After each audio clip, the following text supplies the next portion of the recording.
Good morning सबाइके good morning ना এখন 12টা বেজে গেছে তো গুড আফটারনুন সবাইকে। আমি এখন খেতে বসছি আর এই সবাই স্নান করে এলাম, দেখো চুলগুলো এখন আশ্রয় বসেছি খেতে। আজকে ঠান্ডা জলে স্নান করেছি, 9 দিন পর ঠান্ডা জলে স্নান করলাম আর এখন আর ঠান্ডা লাগছে না, ওই জন্য এখন খেতে বসেছি, লাঞ্চ করতে বসেছি। তো দেখো আমি কি কি খাচ্ছি, এই ভাত, বাঁধাকপি আর ফুলকপি আলুর তরকারি।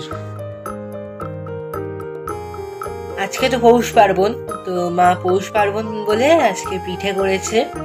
তবে মা পিঠে খুবই ভালো করে, বেসিক্যালি মা ভালো করে হলো পিঠে মানে পাটিসাপটা, দুধ পুলি আর চুষির পায়েস যেটা বলে সেটা, এই তিনটে মা খুবই ভালো করে। কিন্তু আজকে এই তিনটের মধ্যে কোনোটাই করেনি, আজকে অন্য দুটো করেছে, খুব সিম্পলের মধ্যেই করেছে। অনেকের বাড়িতে অনেক রকম পিঠে হচ্ছে, তবে মা আজকে খুবই সিম্পল আজকে করেছে দুটো পিঠে। তবে দুটোই নতুন, আমার বাড়িতে আমি নতুন এই দুটো খাচ্ছি প্রথম আজকে, তবে বাইরে খেয়েছি। একটা পিঠে তো নতুনই মানে প্রথমই খাচ্ছি, আমি আগে কোনদিন খাইনি। চলো তোমাদের দেখাচ্ছি। এই দেখো, এটা হলো ভাপা পিঠে আর এটা হলো সরু চাকলি, দুটোই গুড় দিয়ে খেতে হয়, ব্যাপক খেতে লাগে এটা, শুনেছি, আমি এই ফার্স্ট টাইম খাবো, তো খেয়ে দেখি।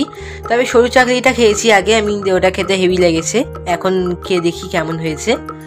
আর এদিকে মা এ করেছে এই ভাপা পিঠেটা আমি প্রথম খাবো, মা বাড়িতেও প্রথমই তৈরি করলো এটা। তো আজকে পৌষ পার্বণ বলেই আমার পিঠে পুলি দিয়ে আজকে ডিনারটা হয়ে যাচ্ছে। তো সবাইকে হ্যাপি পৌষ পার্বণ বা মকর সংক্রান্তি। আজকে তাহলে ভিডিওটা এখানেই শেষ করে দিচ্ছি। আমার ভিডিও খুবই ছোট ছোট হচ্ছে, আসলে আমার কদিন ধরে খুবই শরীরটা খারাপ ছিল, এখনও আমার শরীরটা অতটা এনার্জি নেই, তাই ভিডিওটা আর বড় করলাম না, আর ভিডিও করাও হচ্ছে না আমার। এবার ভিডিও পেন্ডিং রয়েছে আমার কয়েকটা, সেগুলো আস্তে আস্তে পরপর পোস্ট হবে।